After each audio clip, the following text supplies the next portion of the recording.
Namo tassa bhagavato arahato samma sambuddhassa.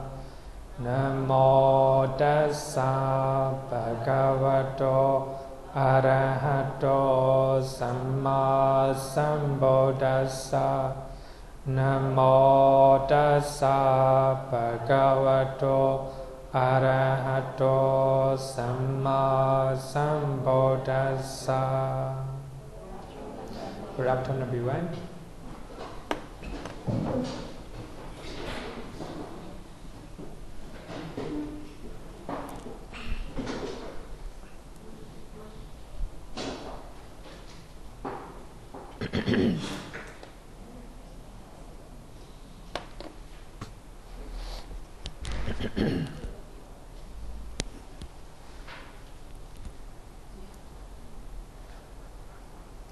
Previous week we talked about because of feeling, craving arises. This is the most important link in the dependent originations.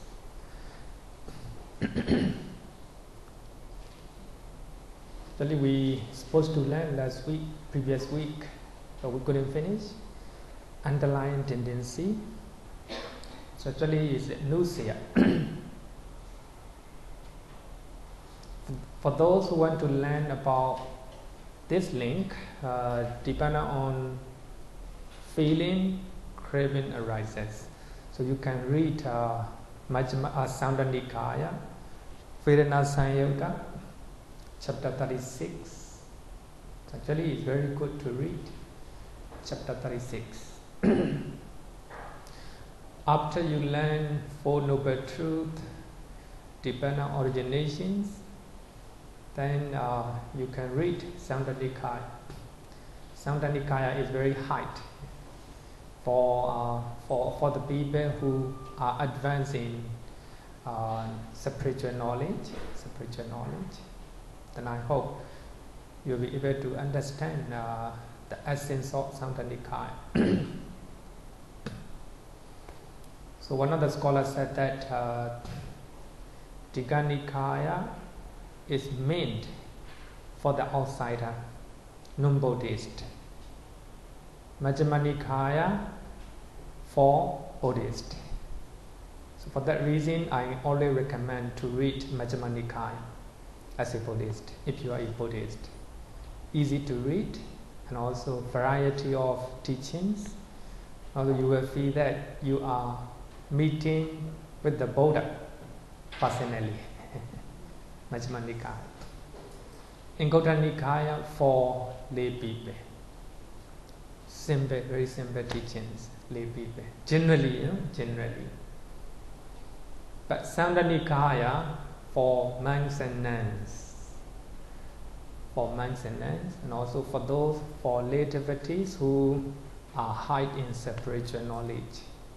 Especially meant for monks and nuns. So for those who want to know about connection between feeling and craving, you can read Samdha Nikaya chapter 36. It's all about feeling. Then actually we have learned a lot.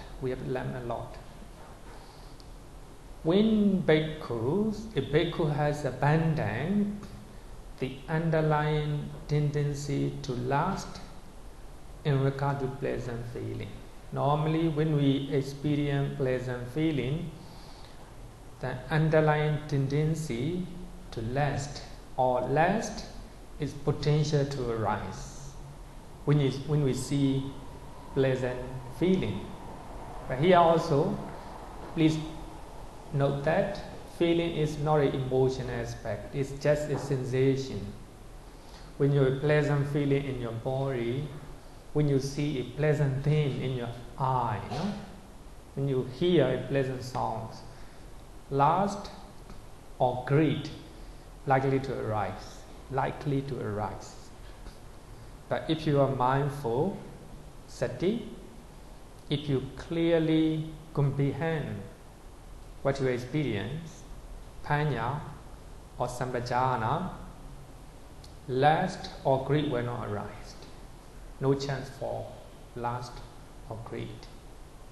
For that reason, the Buddha with the word anusaya is the potential to arise, underlying tendency to lust in regard to pleasant feeling,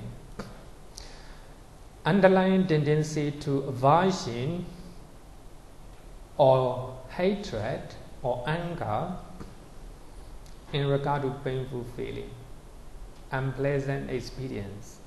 So when you have an unpleasant experience with your body, with your tongue, with your nose, eye, ear, then aversion or dislike likely to arise.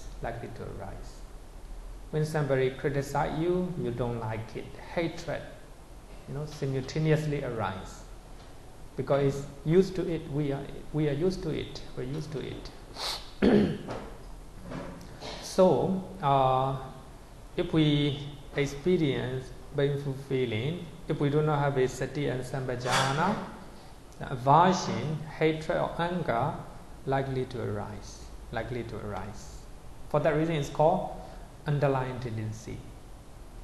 So actually, meditation is about to control our lust, our aversion by practicing mindfulness and sampajana. That is all about meditation.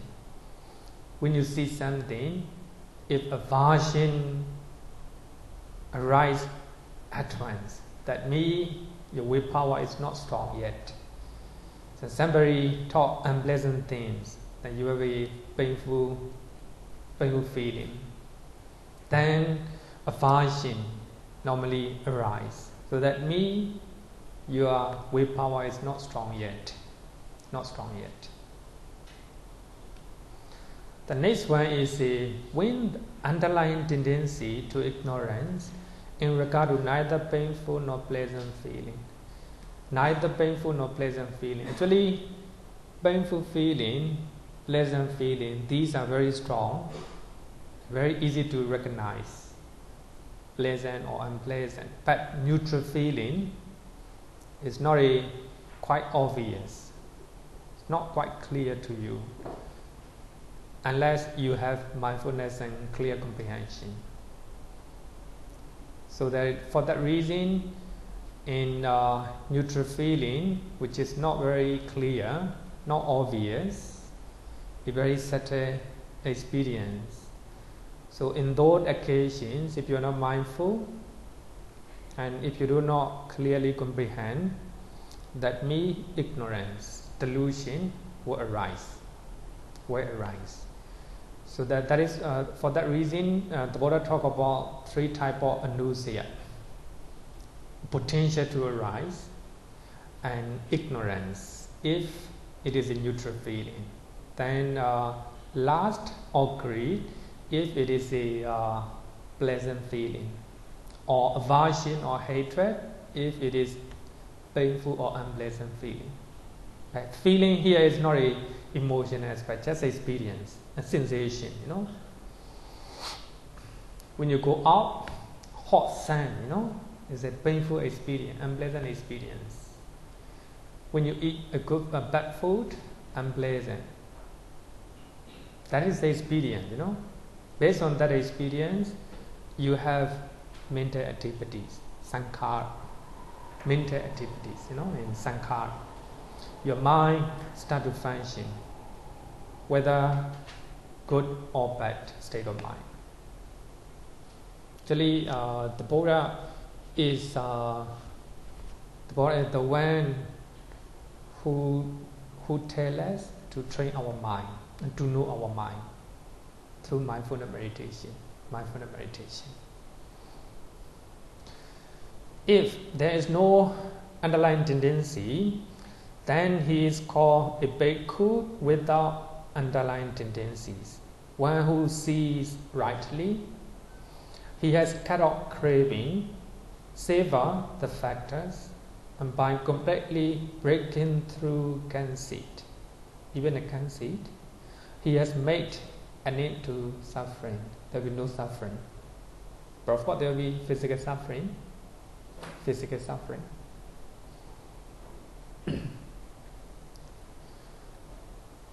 Okay, I hope is a clear question. No question, huh? Next one is a clinging, upādāna, with the craving as condition. Clinging come to be. Because of craving, clinging rises. Clinging is an intense grasping of the object. It is a subsequent craving, more powerful craving. So two levels of attachment are stated in Visuddhimagga. That's from Visuddhimagga. No? Number one, longing for an object is called craving. So you long for something, that's craving. It is like a stretching out your hand to the dark, in the dark, to steal an object. You stretch out your hand to steal something. Firmly grasping the object in your hand is called clinging. You cannot let go.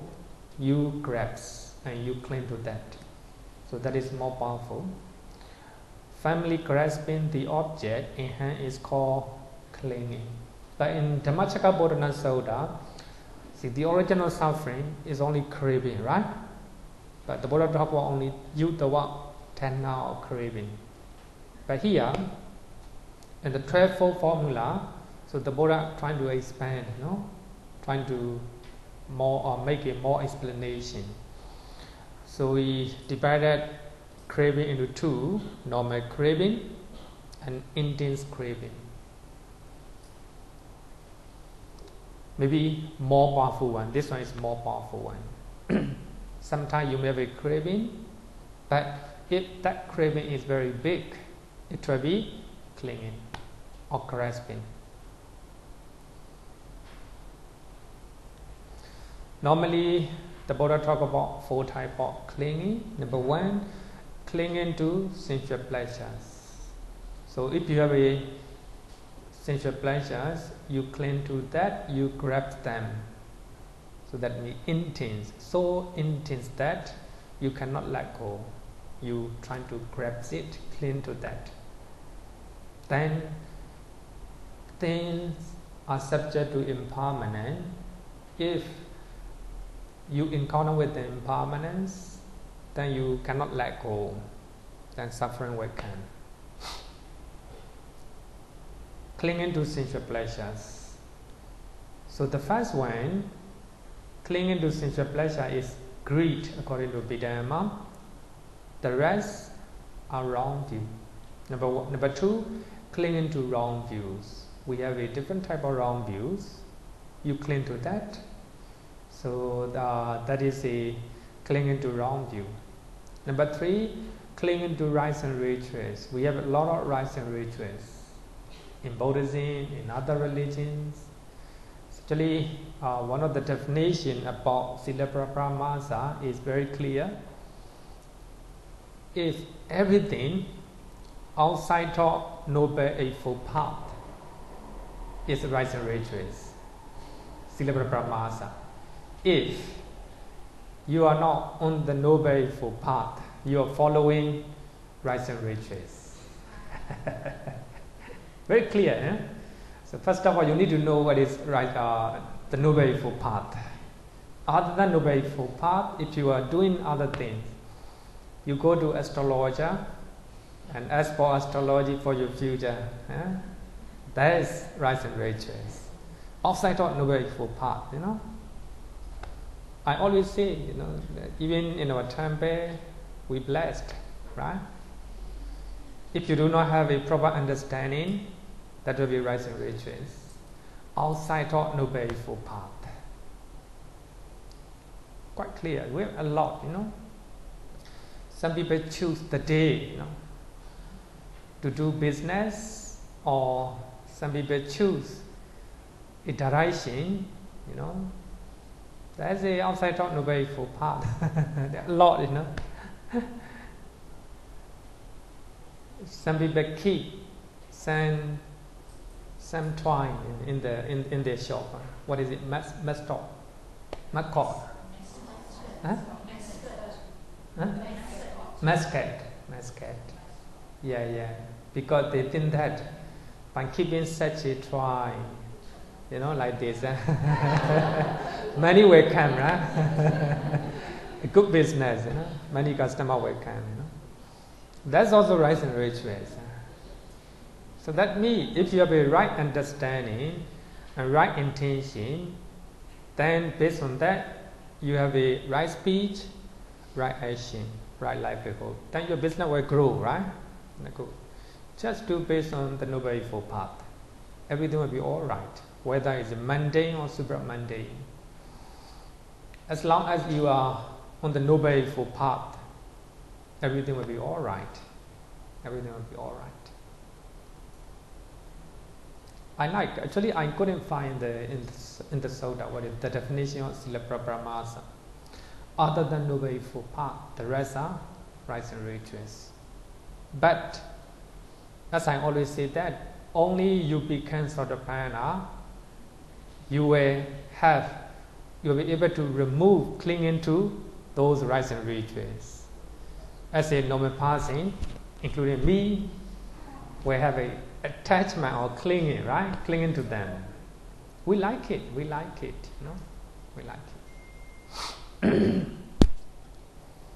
They are so strong that you cannot let go, cling to that, Many people, if they have a problem, they go to astrologer to seek advice.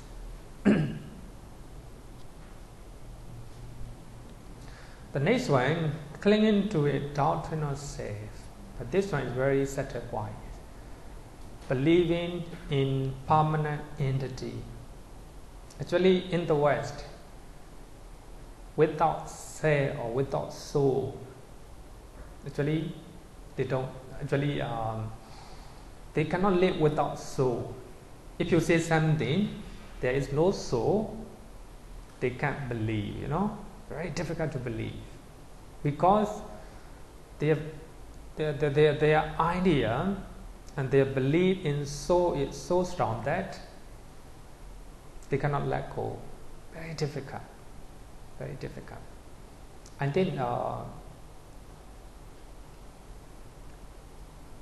4 years ago, and one of the Christian and came and attend my Soda study class. When I talk about soul, he couldn't accept, Even after class, he always come to me and he said that he couldn't accept it. Clinging to the doctrine of self or soul. Normally, we identify this body and this mind as I, as I. That's also clinging to a doctrine of self. There's no I, just the heap of the five aggregate.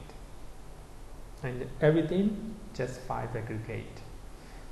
But we identify as a woman, we identify fire as a man, then many problems follow.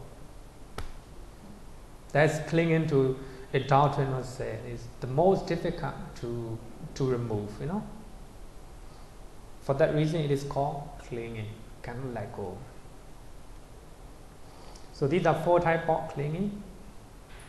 Question? I think no question. Defilements and kilesā, ignorance and craving and clinging. So all these 3 are called defilements, which are main causes to produce good and bad actions, even good and bad actions. So even though they are called defilements, they also produce good and bad actions. So you want to be born as a deva because of that. You do a lot of good deed. Even the defilements, even the lobha will create the good things. ignorance, craving and clinging, so they are called defilements because they define and they define your mind. Through those actions, one undergoes akshamic karma.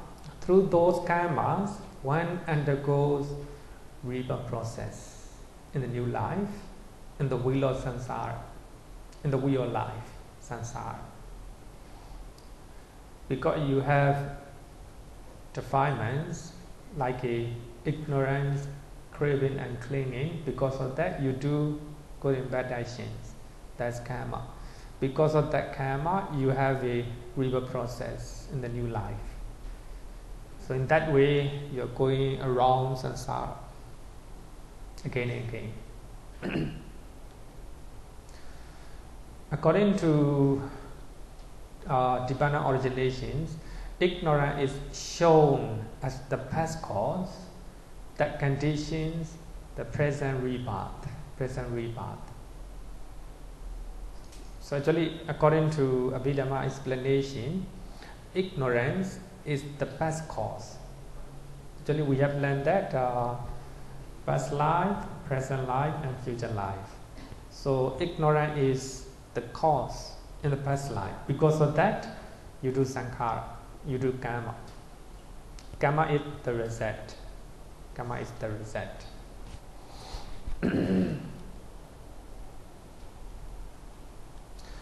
Craving and clinging are the present causes that condition future rebirth. Because of craving and clinging, you do karma existence. You do karma. So because of that karma, you have a rebirth again. So craving and clinging are present causes. So that will condition the future rebirth. But here, don't forget that when the Buddha talk about craving as condition, with the craving as condition, sankhara arises. Sankhara come to be. But craving is not just one cause for the arising of sankhara. I think it's very important to understand. Otherwise, you are confused. Craving is not one cause for the arising of sankhara or karma. There are many causes. But the Buddha single off only one cause, main cause. That's craving. Ignorance. So because of ignorance, we do sankhara. Actually, ignorance is not only one cause. There are many causes, just like a craving, clinging. So these are the many other causes. So because of that, you do karma. So that means, so the Buddha just take only one main cause, ignorance. Because of ignorance, and sankhara arises. Because of sankhara, vijnana, right? Vijnana. But anyway, for easier to understand easily, so Visuddhimagga, especially Paticambira-magga and Visuddhimagga and commentaries, they're trying to analyze 12-fold formula for easy to understand easier way. So they divide it into three segments. Avijā and sankhara, past life. Not past life, maybe past, as it past. Vijnana up to existence as a present. And birth and aging and death as a past, future. So the commentator, they're trying to divide it into three segments as a past, present and future. Even we shouldn't say past life, but of course in Abhidhamma we use past life, present life and future life. We even shouldn't say like this: past, present and future. Okay, so so this is a three type of defilements in the 12-fold formula of divine originations. Next one is existence, bhava. With the clinging, upādāna, as condition, existence come to be. Because of clinging, existence come to be. Normally, suttas, almost all the suttas interpret bhava as a three kinds of existence. So, sense-sphere existence, form or material, five material sphere existence, and immaterial sphere existence. In other words, we have a 31 planes of existence. So when the sutta interpret the word bhava, so that means 31 planes of existence, right? In other words, three types of existence: sense sphere, five material, immaterial. That I have given the quotation here. Then you can go and read. Digha Nikaya, Sutta number 50, para number 5. Easier for you to read. You don't need to read the whole Sutta. This one, Majjhima Nikaya, Sutta number 9, para number 30. Samanaka Nikaya, chapter 12, Sutta number 2. Anguttara Nikaya, chapter 3, Sutta number 75. So if you read all these sutta, many suttas, I just give you some of the examples. So here, bhava or existence means 31 planes of existence. But Abhidhamma trying to analyze the word bhava into two types of existence. Vibhanga text or second book called Seven Abhidhamma texts, and commentary mention two kinds of bhava.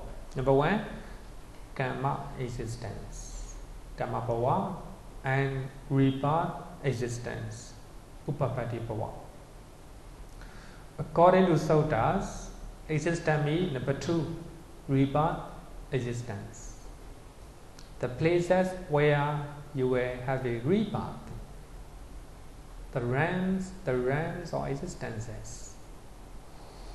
But Abhidhamma trying to analyze the word bhava into two, karma existence and rebirth existence.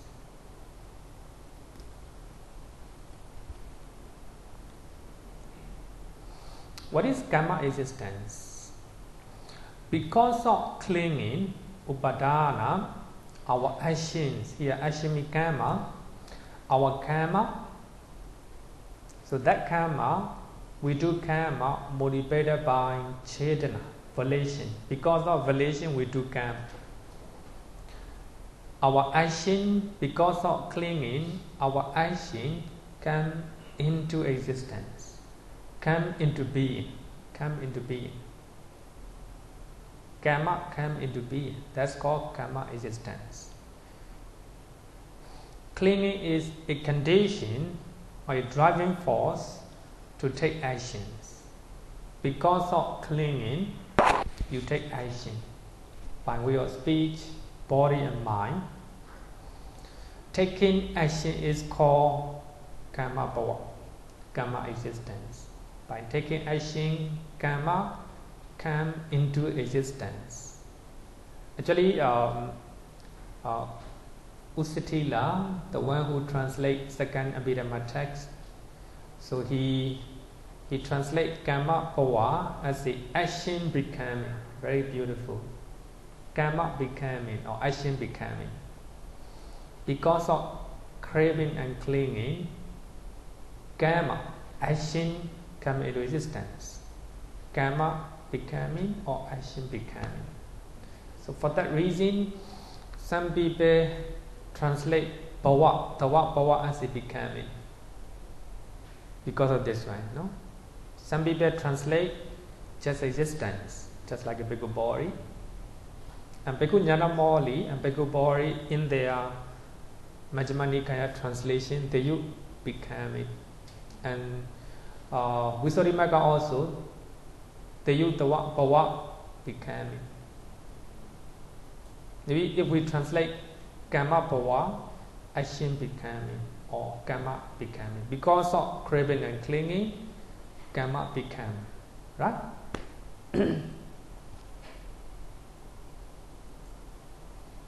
That is the karma existence. Actually, the sankhara and karma bhava are the same, according to Abhidhamma. According to Abhidhamma, both sankhara and karma bhava are good and bad actions, or the violation in the 29 wholesome and unwholesome mundane chatas. We have a 12 unwholesome chata, 8 great wholesome chata, and 5 immaterial wholesome chata, and 4 material wholesome chata. Altogether 29.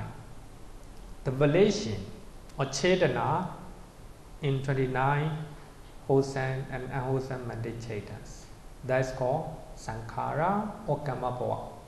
So according to Abhidhamma, sankhara and karma bhava are the same. So because of ignorance, sankhara arises. Ignorance is not one cause. Ignorance is not only one cause for the arising of sankhara. Craving, clinging. Because ignorance is defilements, and craving and clinging are also defilements. So by talking ignorance, you also have to take other causes, other defilements. Clinging, craving and clinging as well. Because of 3, because of ignorance, craving and clinging, sankhara arises. Right? Sankhara arises. But we have a 10 defilements according to Abhidhamma. Because of those 10 defilements, sankhara arises. Not only one, Normally what we understand is because of ignorance, sankhara arises. Ignorance is not only one cause. So the Buddha just take out only main cause. So by taking ignorance, you also have to take the other 2 defilements, craving and clinging. So because of these 3, sankhara arises. Right? But in the case of karma bhava, because of clinging, karma bhava arises. Actually, clinging is not only one cause for the arising of karma bhava. Clinging is defilements. For that reason, you have to take the other 2 defilements as well. Because of ignorance, craving and clinging, karma bhava arises. That's very important. So because of clinging, craving and ignorance, karma bhava arises. So here, sankhara and karma bhava, according to Abhidhamma, they are the same, but they have a different different aspect. Sankhara belongs to the past life, according to Abhidhamma. Because of ignorance, sankhara arises. It's past life. Right? Sankhara belongs to past life. So here, sankhara means good and bad actions done in the past life generate rebirth linking consciousness in the present life.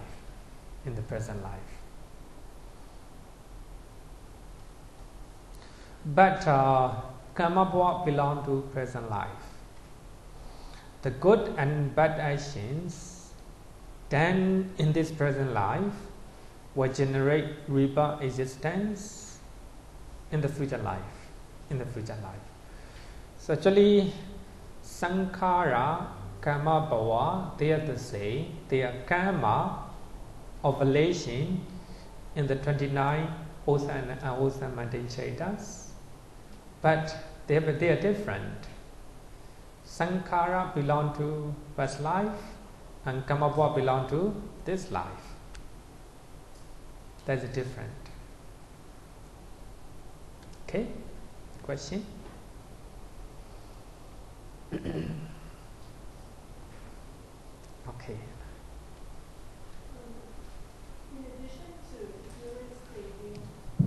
In addition to ignorance, craving, and killing as the key causes, can we include conceit? Why not? Why not? Yes. Yeah, because I read some comment. Yeah. Not only conceit, we have a 10 defilements. You can even add those 10 defilements.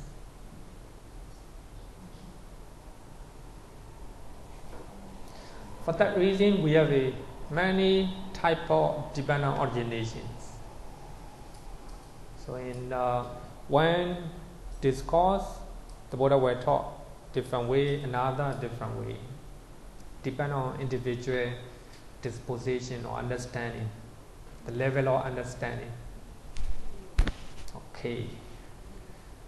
Okay. Question?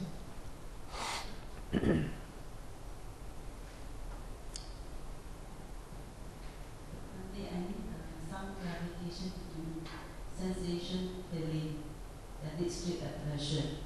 So I'm trying to recall back to sutras where monk commits suicide. Okay. So if monk versus Khema conditions, for Venerable Khema, she was able to have a blissful mental state despite that she is suffering from cancer. And therefore, she has the state is that the body and the mind is very clear. Where for the monks, they could have practiced or reached the stage of removing the defilements. I'm not sure whether the sutras have elaborated whether they have gone into a state of achieving dhyana, where they have cleared all the eradication, but the feeling they still have it. So if I still have the feeling, does it mean that the monk has not really cleared off the fetters on the touch, sensation that drives them to be so intolerable that they commit suicide, and Buddha did not stop them? Or could it be that because they have reached the state of nirvana and blissful state, they found that the body is very foul, that they want to kill themselves for it? I'm not very clear on this aspect. Can you help me to understand a bit more? Actually, it's very controversial issues. Actually, it's very difficult to interpret the suttas. We have some stories. The monks commit suicide. So, according to commentaries, the one who commits suicide is not an arahant. They are puthojana. They commit suicide. Why? As they cannot tolerate their feeling or sensation. But because of that, without any attachment to their body, they commit suicide. Then they have a painful feeling at the time. Then they contemplate that feeling, rising and passing away of that feeling. At that moment, they became arahant. They attain nibbana. That is but in the case of Gaudigatera, is right. But in some suttas, it's implying that by reading the sutta carefully, even arahant, I think, commits suicide. So actually, here, especially the commentator, they do not accept it. Arahant will not commit suicide. But if we carefully read the suttas, that means those monks are arahant. They commit suicide. I think that's just my interpretation, just my understanding, not interpretation, just my understanding. Because they commit suicide, they think that they cannot use this body. Their body cannot be used for the betterment of people, many people. So for that reason, they terminate their body.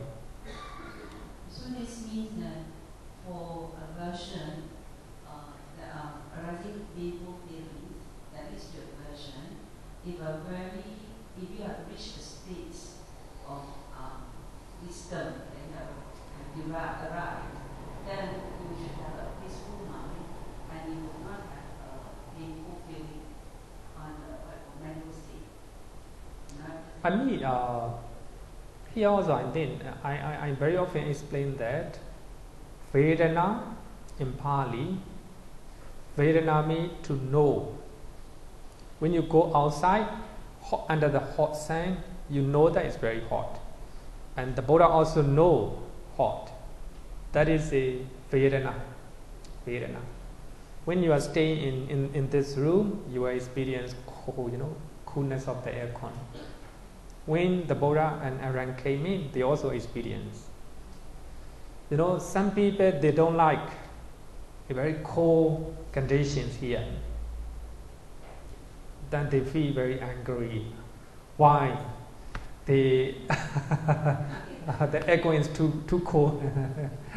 Why the sun is very hot? These are mental state. So based on Vedana or sensation, and like and dislike arises. But in the case of Arahant, for that reason, commentator, they don't want to say that Arahant commits suicide.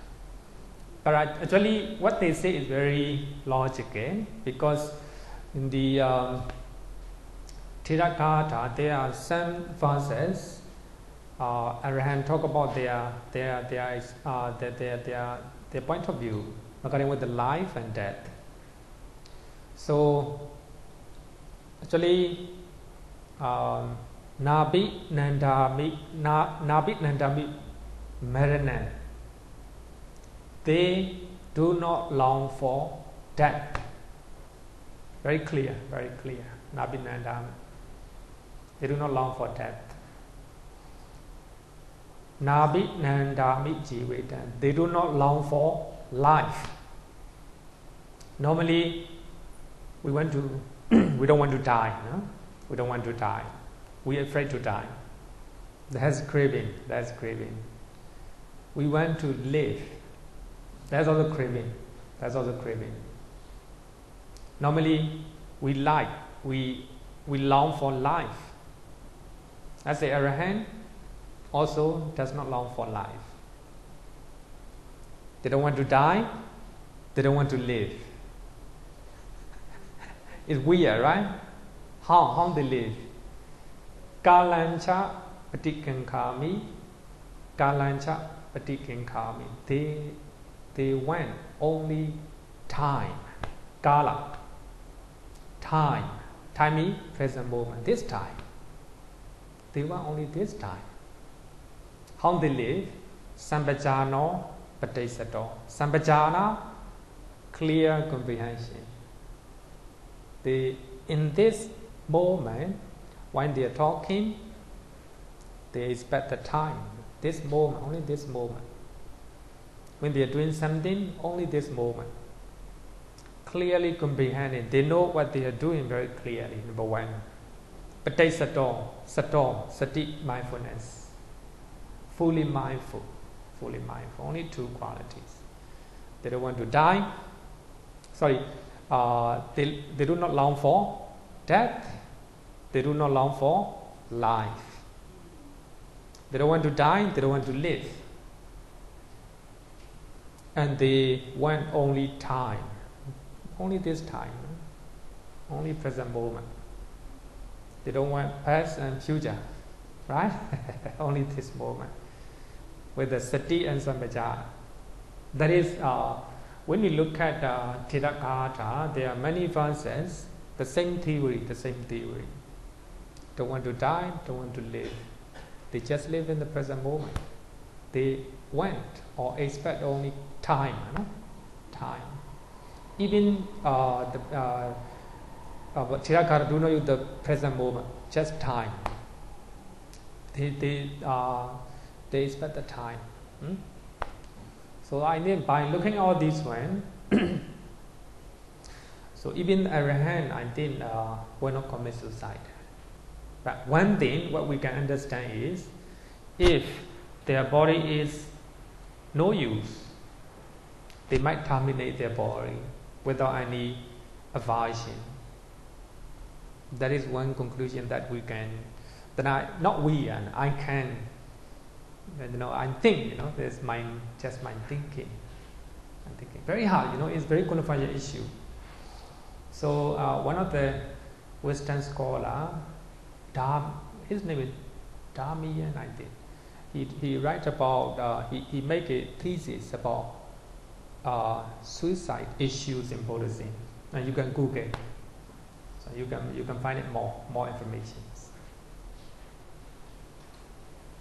In the case of Bhikkhuni Khema, maybe she may experience painful feeling, but her meditative experience is so strong that she can meditate, and she practice true quality, mindfulness, and clear comprehension.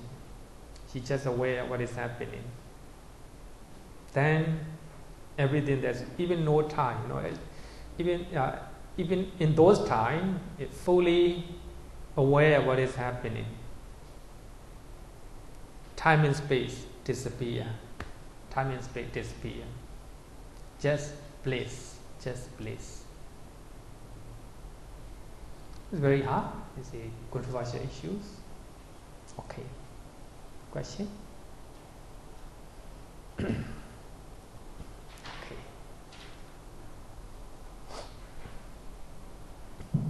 So you just mentioned this sentence, which I think is quite. Right? Okay, just you talked about Bhikkhuni Khema. Yeah. Who practiced so well spiritually that she was not afraid of death. She stayed fully in the present moment. Yeah. So no concept of time and no concept of space. What does, I understand what no concept of time means, because it's just focus 100% on the present moment. What does space mean? No space. You know what I mean? Yeah. I don't see the space. I just borrow from scientists. They always use the time and space together. Actually, according to them, even the time is not reality. According to science, time is not a reality. And also space. In Abhidhamma also, in Buddhist teachings, even though the Buddha used the word akasa dhatu, space element, it is not a ultimate reality. We have a six elements.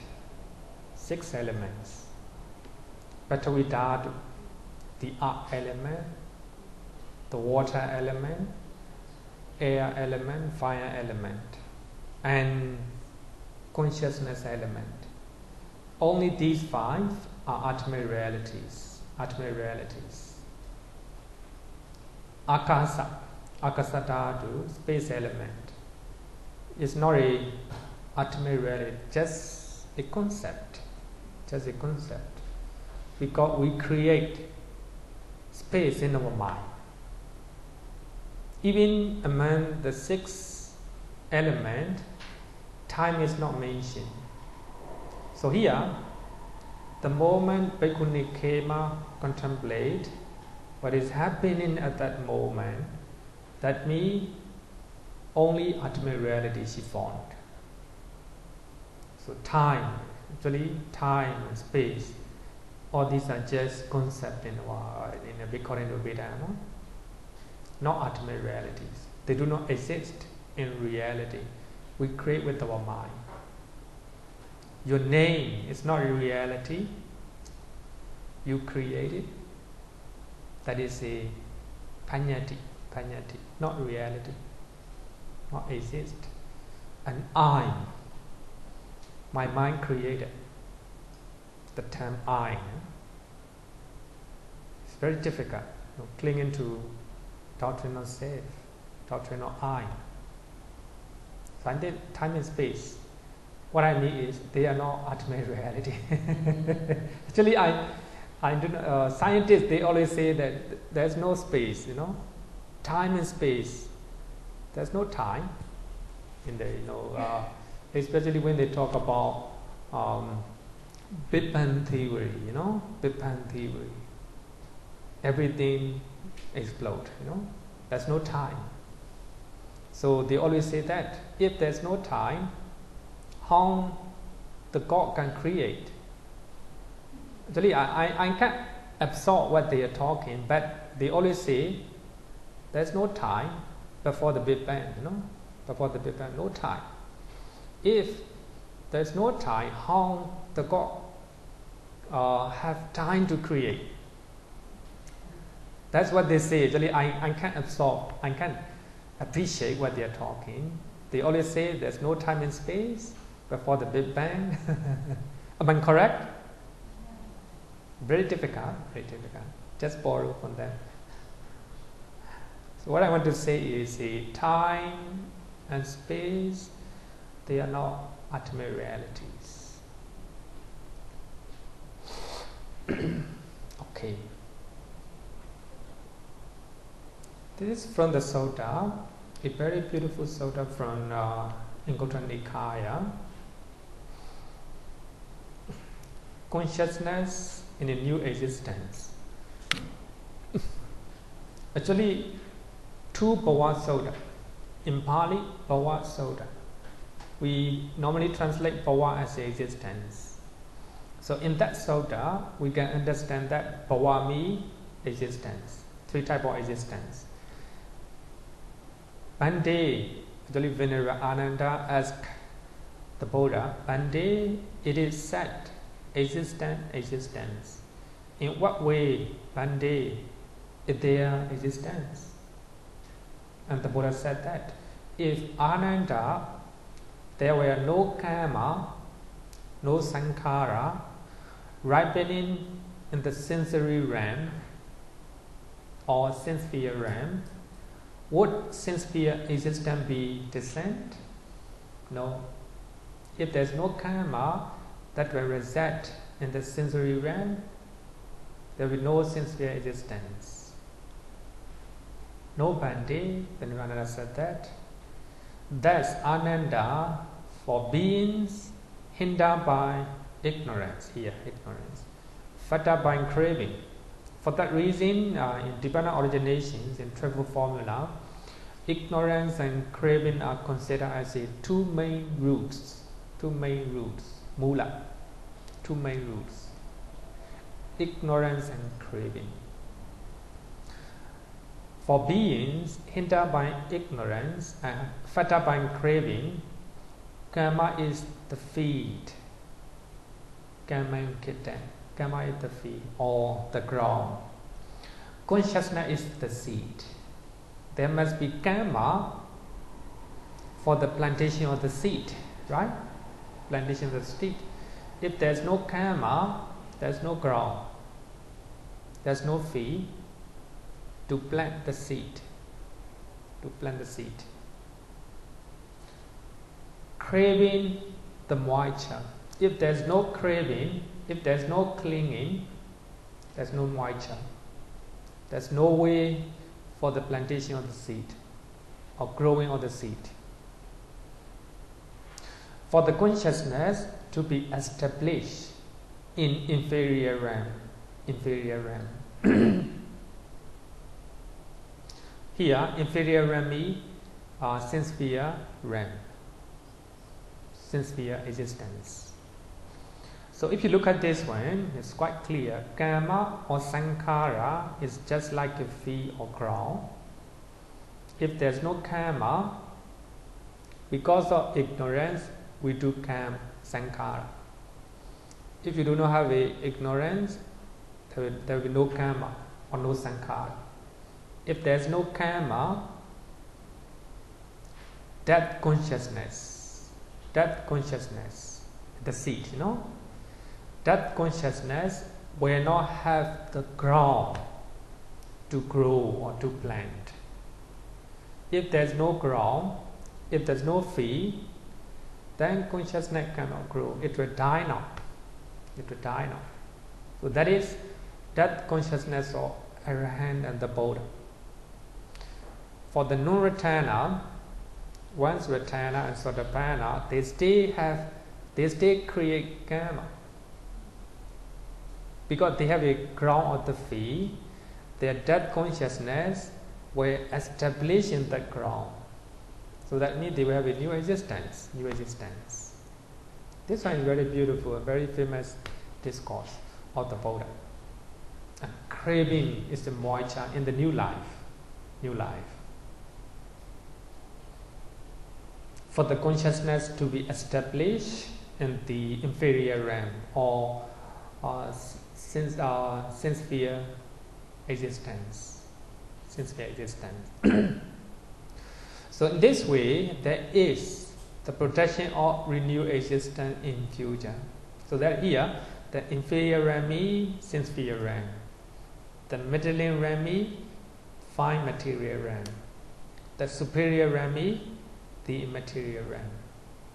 So actually, here, karma is just like a field or ground. Consciousness is just like a seed. If there's no karma, if there's no sankhara, there will be no consciousness in the new existence. There's no rebirth. So that is for Arahant and the Buddha and Paccaya Buddha. For the rest, even non-returner, so they create karma. Of course, for non-returner, they no longer create sensory karma. They just create immaterial or material karma.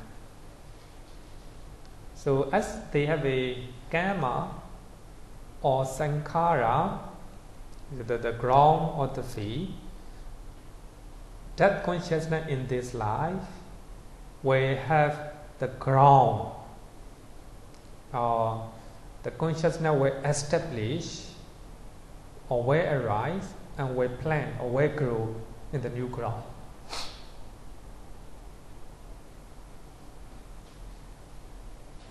Okay?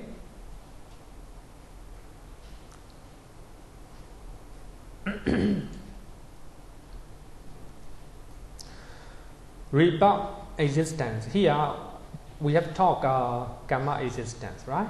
Karma existence is similar to sankhara. But now, according to Abhidhamma, two type of karma, two type of existence, two type of bhava, karma bhava and upapati bhava. Upapati means the result of karma. Another one, rebirth existence. Conventionally speaking, three plane of existence are called the rebirth existence or path. Rebirth existence or path. Conventionally talking, in actually is a samuti satcha. We have two types of satcha reality. Conventional, they do not exist. We create in our mind for the convenience sake, for convenience speaking. So three plane of existence or 31 plane of existence are called rebirth existence or path. In ultimate sense, paramattha, in paramattha satcha, it is the result of mental and physical phenomena produced by karma.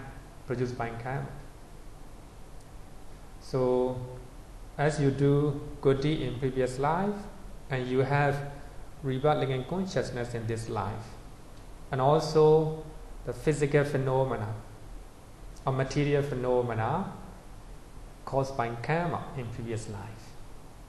So, in ultimate sense, but we call it, as you was born in human realm, is this sensory sphere existence. But sense sphere existence is just a concept, anyati. But in ultimate sense, it is only mental and material phenomena arises in this life because of karma in previous life. If we are talking in ultimate sense. For that reason, Abhidhamma trying to analyze in terms of ultimate sense. In terms of ultimate sense, we have a consciousness, mental factor, material phenomena, nibbana. These are ultimate realities, right? Ultimate realities. Here, upapati pawami, conventionally 31 planes of existence. In other words, 3 planes of existence. But in ultimate sense, they are the resultant mental and physical phenomena. Consciousness, mental factor, and matters. In ultimate sense.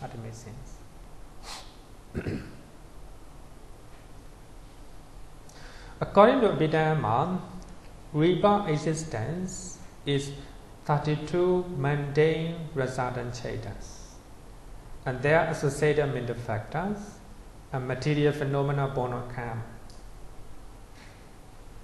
You understand this, right? This is a very subtle point. You was born in Singapore, but Singapore is a anyati. You created Singapore. Actually, when you was born here, only because of past karma, and you have a one of the 32 mundane resultant chatas, and mental factor that associate with that rebirth consciousness, and also material phenomena caused by previous karma. When we talk about according to Abhidhamma in ultimate sense. But when we use the conventional terms, you was born as a baby, right? Like this. This is a conventional terms.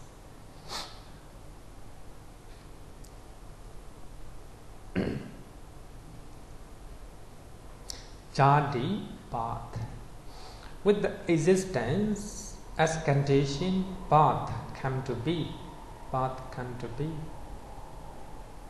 With the existence as condition, birth come to be. So actually, birth and consciousness are the same. Actually, later I will explain it.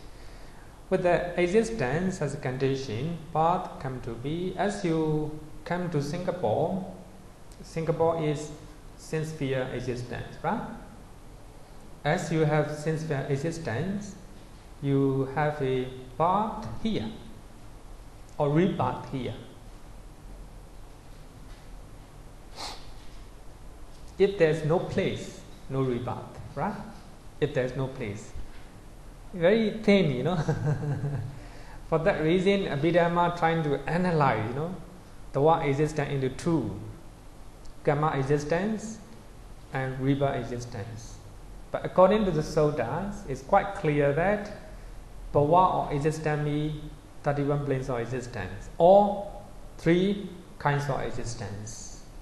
As we have 31 planes of existence, we have a birth or rebirth. If there is no 31 planes of existence anywhere, no birth, right? So actually, it's very, very thin, very thin. Or here, if there were absolutely and utterly no existence, not even one existence. We have 31, right? If utterly, absolutely no existence of any kind anywhere, that is, no sense-sphere existence, fine material existence, immaterial existence, then in the complete absence of existence, with the cessation of existence, would path be descent? No. In the Mahadidana Sutta, the Buddha asked the question to Venerable Änanda. If, the Buddha made use, the Buddha, how to say, make sure that absolute absence of existence, no way for the path or rebirth. Connection between two, connection between two. So, for the Arahant and the Buddha, they do not have a ignorance, they do not have a craving, they do not have a clinging. Because of that, no sankhara. No sankhara. If there's no sankhara, no consciousness, no rebirthing consciousness, right? No existence. If there's no existence, no birth at all. If no birth, no death, no aging. No death, no aging.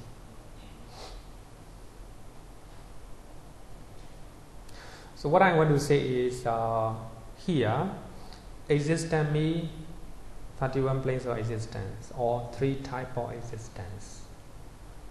So if there is no existence, no path. If there is one of the existence, there will be path. Then there will be aging and death. Aging and death. According to Visuddhimagga, only karma existence is taken as a bhava in this context. So because of clinging, bhava arises. Because of clinging, existence arises. According to Visuddhimagga, only karma existence have to be taken. No upapati, no rebirth existence. It is also logical, but I think it's not in accordance with the suttas. It's logical to think, but it's not in accordance with the sutta. It's in accordance with the Abhidhamma, Abhidhamma. Abhidhamma talk about two normal existence, sometimes karma existence. Okay. Both rebirth existence, upapati bhava, and birth or jāti are the resultant process of karma bhava. Karma existence create two, rebirth existence and birth. Actually, according to Visuddhimagga, rebirth existence and birth, they are the same. They arise because of karma existence, because of sankhara or karma bhava.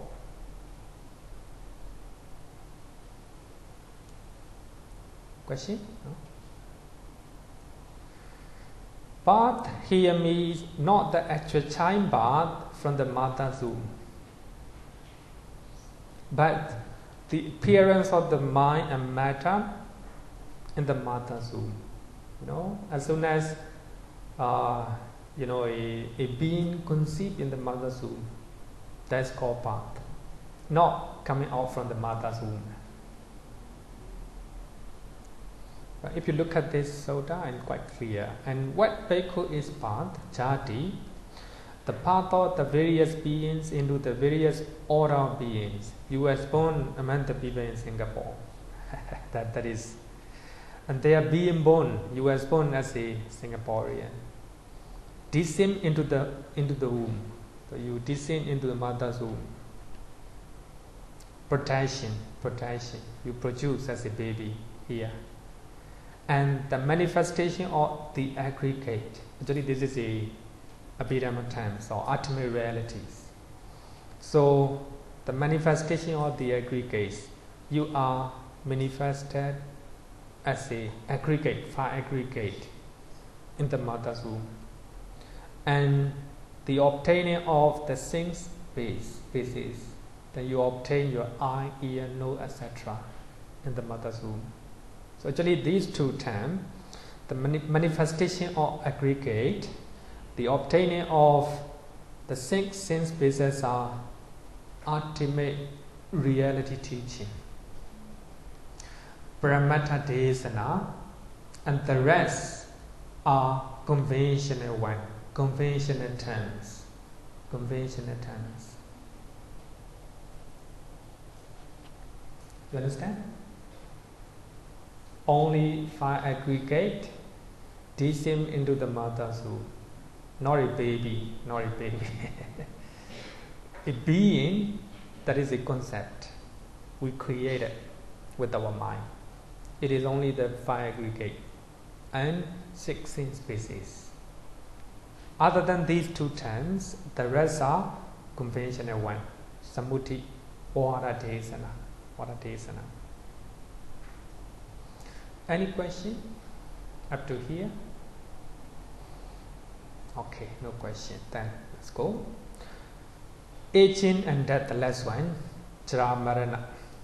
With the birth, jāti as condition, aging and death, jarā-maraṇa, sorrow, lamentation, pain, grief, and despair come to be. Because you were born in this life, you have a aging and death, definitely. Because of that, you have a sorrow, lamentation, pain, grief, despair come to be. These are the follow-up problems, subsequent problems. Thus arises the whole mass of suffering, the Buddha said. Thus arises the whole mass of suffering. So the main problem is birth in this life. If there's no birth, there's no aging, no death, no sorrow, etc.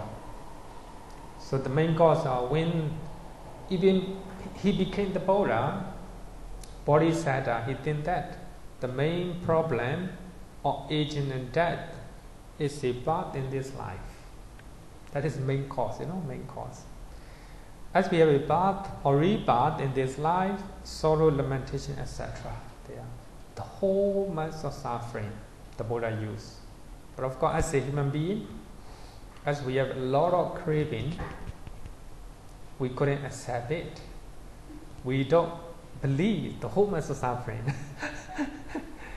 we still believe that there are some sort of happiness. Happiness, According to Buddha, all type of feeling is suffering. Whatever feeling it is. Even the pleasant one is suffering. Because it has the nature of arising and passing away. What is impermanent is suffering. What is suffering is non-self.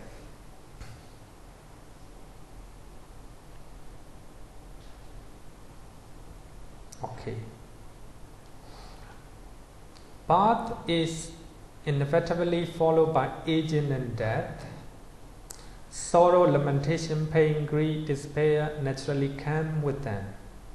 So in this way, the whole mass of suffering arises depending on one another. The main reason is birth. For that reason, the Buddha and Arahant, they try to cut off ignorance and craving. As they do not have ignorance and craving, there's no sankhara. They do not crave sankhara or kamabhava. Because of that, their consciousness, final consciousness or death consciousness, will not have any footing or will not have any ground to grow. Then it extinguishes, just like a fire. This is a Brihamanjaka Sutta said that as he thoroughly investigates, he understands that the many kinds of suffering that arise in the world headed by aging and death. Actually, aging and death is the main suffering in our life. We don't want to grow old, we don't want to die. That is greatest suffering. Headed by aging and death. This suffering has birth or jāti as its source. Birth as its origin, it is born and produced from birth. When there is birth, aging and death comes to be. Sorrow, lamentation, etc. also come to be. When there is no birth, aging and death does not come to be. If there is no rebirth at all, there is no aging and death. Quite clear, right? Simple, is difficult to understand. In Dhammapara, a very famous one, apamado amatapatan. Heedfulness or mindfulness is the way to deathless. If you are mindful, you are the way to deathless. So here, deathless means by practicing mindfulness, and you will become arahant. There's no clinging, no craving. If there's no clinging and craving, you do not create sankhara. There's no sankhara, no consciousness. No consciousness in a new life. Consciousness die now. Extinguish. So in this way, mindfulness eventually leads to deathlessness. If there's no rebirth, no aging and death. No aging and death. Then when I asked Bhanteji one time, Bhanteji, I want to know the definition of this teaching, particular teachings. Mindfulness is the way to deathless. So actually, I asked Bhanteji, I want to interpret in this way, this one. If we are mindful, we are not afraid to die. Is it correct? I asked Bhanteji. Bhanteji think for a while. Don't think too much. Don't think too much. Actually, of course, it's wrong. Actually, what the Buddha wants to say is, if we are mindful, there's no clinging. No clinging, no sankhara, no karma. No karma, no consciousness in the new life. Okay. If there is no birth or rebirth, no death. For that reason, it is called deathless. Okay.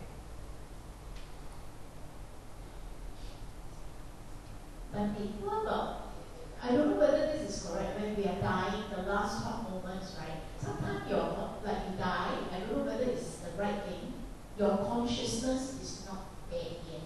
So the thing is, you cannot control, because the last hot moment, people will always say, the last hot moment is very important. So like my last hot moment, assume that I'm dying, and my last hot moment I die, but there's this consciousness that is still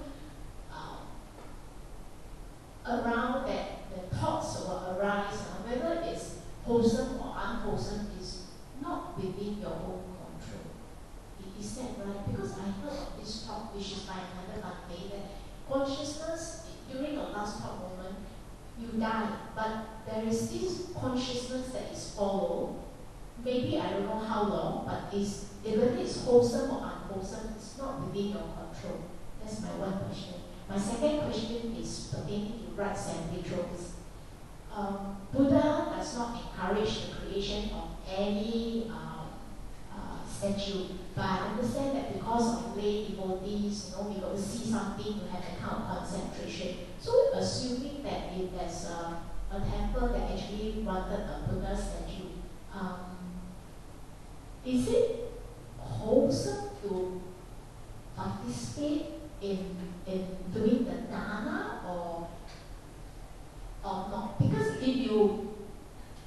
if you do the tanhā for the sensual, it's like you are creating wrong view. I'm just curious only, because these are the things that comes to me. Okay, very hard questions. The last one especially. The first one, the last thought movement. When we talk about the last thought movement, we are not referring to death consciousness. Actually, we have learned in Abhidhamma, then the last thought movement can arise depending on 8 doors. 8 doors, right? One of the 8 doors. Some people die while they are seeing something. Maybe in the battlefield, the soldier look at the enemy shoot with the gun. While he is seeing the enemy might die. Then some people die when they are hearing a very disturbing, unpleasant song. Then the last thought moment will be based on the ear doors. Mostly, some people might die the mind door, based on the mind door, because normally when you see the people who are going to die, normally they close their eyes. Maybe they may be, of course it depends. Sometimes if they hear somebody chanting nearby, while hearing the chanting, they might die. So what I want to say is, when we talk about the last thought movement, we refer to active process. Active process is within our control. Then, when we refer to the last thought movement and the last javana cheda, javana are within our control. Javana is active process of our mind. Then after javana, we have 4 types of death. After javana, some people have a retinted mind, jarā-maraṇa, or registration. Then after registration, bhavanga. So that bhavanga is the last consciousness in this life. For that reason, we give the name death consciousness. It is bhavanga. Bhavanga, of course, bhavanga is not within our control. It is the result of our active process, the last javana. It is the result of the last javana cheda. Javana cheda are active process of mind, which is within our control. But of course, at the time, so weak that only 5 javana cheda can arise, not 7. Then some people die after javana, then 2 jarā-maraṇa, jarā-maraṇa or registration. Then after that, 1 more bhavanga. Then after that, another bhavanga. That is the last consciousness in this life. Then die. Some people, after 5 javana, then as soon as finish that javana, then die. After 5 javana, then bhavanga. The first bhavanga is the last consciousness in this life. That is called cheda, death consciousness. Some people, after 5 bhavanga, another bhavanga, only another second bhavanga arise. The second bhavanga is the less consciousness in this life. So here, bhavanga or chuti cheda or patisanti cheda are not within our control. They are resultant consciousness. Because of karma you can control, you can create. Because of that karma, the result will come. So those result you cannot control. I think I don't know why what they refer to the last thought moment. But here, when we talk about the last thought moment, we refer to active process of mind, the javana. So the last javana will determine. Of course, it's very possible. It will determine your next existence. Because of javana and jarā-maraṇa and bhavanga. So that bhavanga is the less consciousness in this life. Now many more bhavanga will come. The first consciousness, the first bhavanga in the new life is called river consciousness. They are bhavanga. They are not within your control. When you are sleeping, you cannot control. When you are sleeping without any, the dream or fully sleeping, you cannot control your body. You cannot notice, right? Okay, so we can control our javana-cheta. That's within our control. When we refer to the last thought moment, we refer to the javana-cheta. Okay? And the next question is a statue. But of course, at the time of the Buddha, there's no statue. And the Buddha also were not encouraged to do so. Then when, so at that time, actually, not only at the time of the Buddha, even recent time, in India, there is a important concept of the Indian. So they do not make any portrait of the great people, especially the king and the religious leader. They think that the kings and religious leaders are second to none, no equal. If you make a portrait, that means disrespectful toward them, right? Then it goes on until 500 years after the Buddha passing away. Then Greek from Europe and came to Asia, Afghanistan, Pakistan, India. Then they have this concept, important concept. They want to make portrait or the picture of famous people, especially the king and god and goddesses. They make statues. Because of that, when they come to Asia and they study about the Buddha, wow, he's very famous. Why? Do you have any portrait or any pictures or any statue? No. If so, we should do it. And they start to do it. Yeah, I understand. No, they start to do it. So that's very important to understand here. The Buddha, when he meet with the bhikkhu Vakali,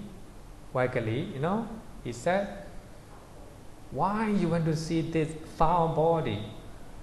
Even the living Buddha, right? Living Buddha. But he, Vakali, is very intelligent and full of parami. The Buddha purposely used this one, Because of this one, he became arahant based on that one. But the Buddha might not use for other people. For lay devotee, he might not use such one. Seeing the Buddha is a great meritorious deed, right? Great meritorious deed. So, based on different individuals, the Buddha might use different terms. For Vakali, he said, no use to see me. But for normal devotee, seeing the Buddha is a great meritorious deed, right? So, they are not contradict based on their individual disposition or individual qualities or understanding, level of understanding. So here, In the case of Buddha statue, here comes your question, very long. In the case of Buddha statue, for normal people, it is useful. By going to Shrine Hall, they look at Buddha statue. Normally Buddha statue is very calm. By looking at Buddha statue, and they pay homage to the Buddha, the full of veneration, full of devotion. So in this way, they accumulate good deed. For advanced Buddhists, for the one who have learned a very advanced teaching like a divine originations, just like you, for noble truths, statues are not important. Statues are not important. But people has misunderstanding, a very bad misunderstanding, especially in Buddhist countries. Even though they have a lot of Buddha statues, they still do it. When you go to Myanmar, Shuddhakumbhagora, you will see a lot of Buddha statues. It is based on ignorance and misunderstanding. We don't need many Buddha statues. In Myanmar, we have a very famous Sayadaw who wrote a lot of books. One of the famous monks in the 20th century, he keep only one Buddha statue in his temple. One building, only one Buddha statue. No other statue is allowed. So I think that is very important. We need, of course, for normal people, we need Buddha statue. It is helpful for us to emulate the quality of the Buddha. But for people, for serious meditator, they don't need Buddha statue. If they practice teachings of the Buddha, they see the Buddha. Even though they are living under the trees, even though they are living in the forest, as long as they are practicing the Dhamma, they see the Buddha. Just like a venerable faculty, right? Faculty. For normal devotees, they need Buddha statue. But of course, we have to use our wisdom. Whether the statues are, embodied. Suppose we have a lot of Buddha statues in Mangala Vihara, then you want to raise another one. No use. Actually, our temple is very good in a way that we don't have so many statues, right? We have only one in Shrine Hall. In Shrine Hall. What I mean is, no, in the Shrine Hall, we've only main Buddha statue. The rest, actually, we do not keep it. Some people, they keep for a while, for the blessing. Or reclining Buddha is at that later part. It's another story. It's another story, another story. Anyway, our temple, less rites and rituals, less statues, because our temple is educated, advanced. We can even say that, Less rites and rituals. When you come to MV, very simple, with only classes that talk about teachings of the Buddha. Very simple.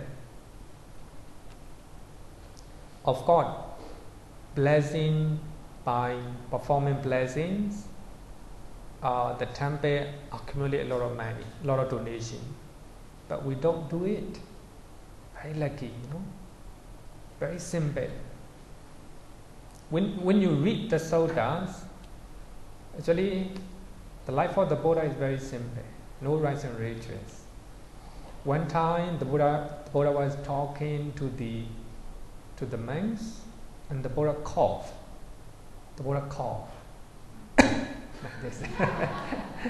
And one of the monks, bless you, bless you, long life, long life.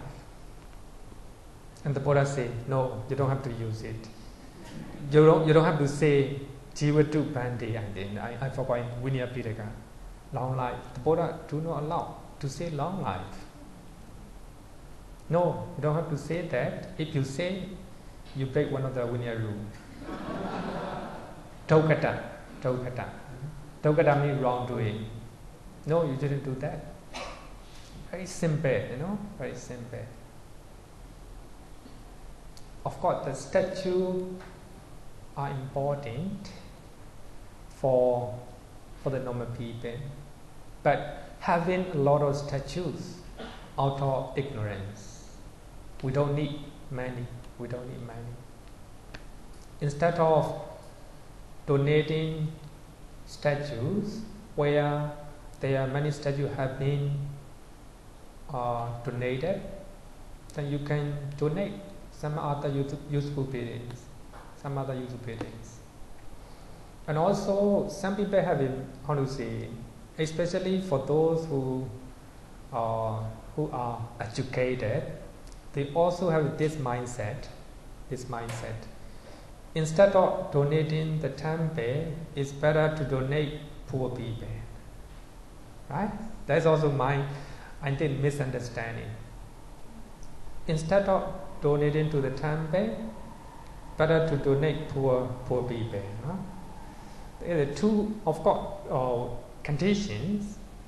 If the temple do not need any donation, so your money should go to poor people, of course. That's better. But if the temple need your donation, instead of donating to the poor, the donation to the temple is better, because the temple will be the place where many people will come and learn the Dhamma and benefit from it. So I think people have a misunderstanding, especially educated people. Two conditions: if the temple do not need donation, of course, it's better to go to the poor people. If the temple need, better to go to the temple, because the temple will be the place where many people will come and enjoy peace of the mind. Okay, so statute. We have to use our wisdom.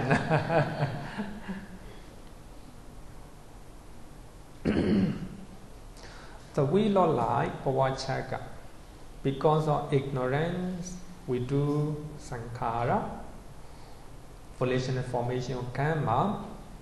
Because of that, consciousness, here, consciousness can be rebirthing in consciousness, in normal consciousness, in normal time. Because of that, mind and matter, because of that, 16 species, because of that, we have a contact, because of contact, feeling, because of feeling, craving, because of craving, clinging. Because of existence, because of clinging, existence. Because of existence, birth. Because of birth, aging and death. And sorrow, lamentation, etc. All these will follow. So this is a 12-fold formula on dependent originations. But here, because of feeling, as you have a rebirth of consciousness, you will definitely have mind and matter.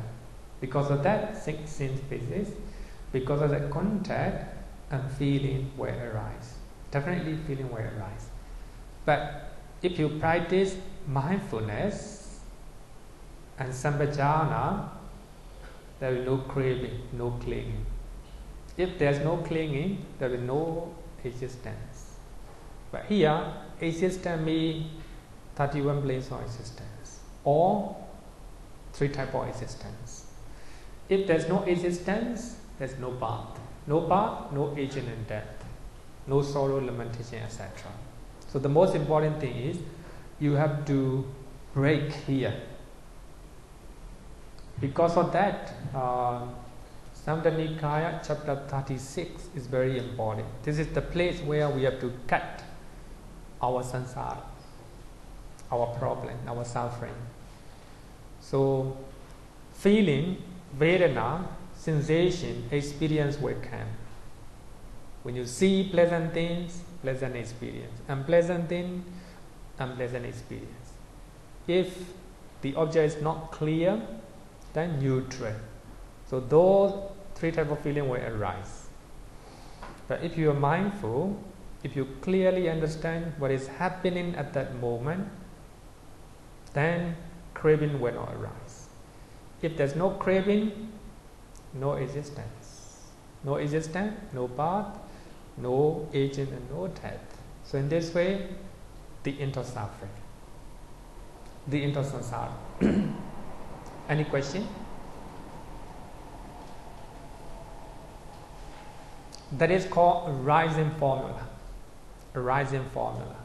A rising of suffering. Right? A rising of suffering. So we always, we have two types of dependent originations, rising formula and cessation formula. Each formula we have a trailing. Ignorant, volitional formation, consciousness, mind and matter, 6 sense species, contact, feeling, sensation, craving, clinging, existence, birth, agent and death. Here, sorrow, lamentation, etc. are not shown as one of the factors. The reason is, so they are just the secondary consequence of birth. As you have a birth or rebirth in this life, you have a sorrow, lamentation, etc. They are just secondary. The main consequences of birth is aging and death. For that reason, they are not shown as a factor, trade factor. I think no question, right? Question? Okay, then let's close our lesson.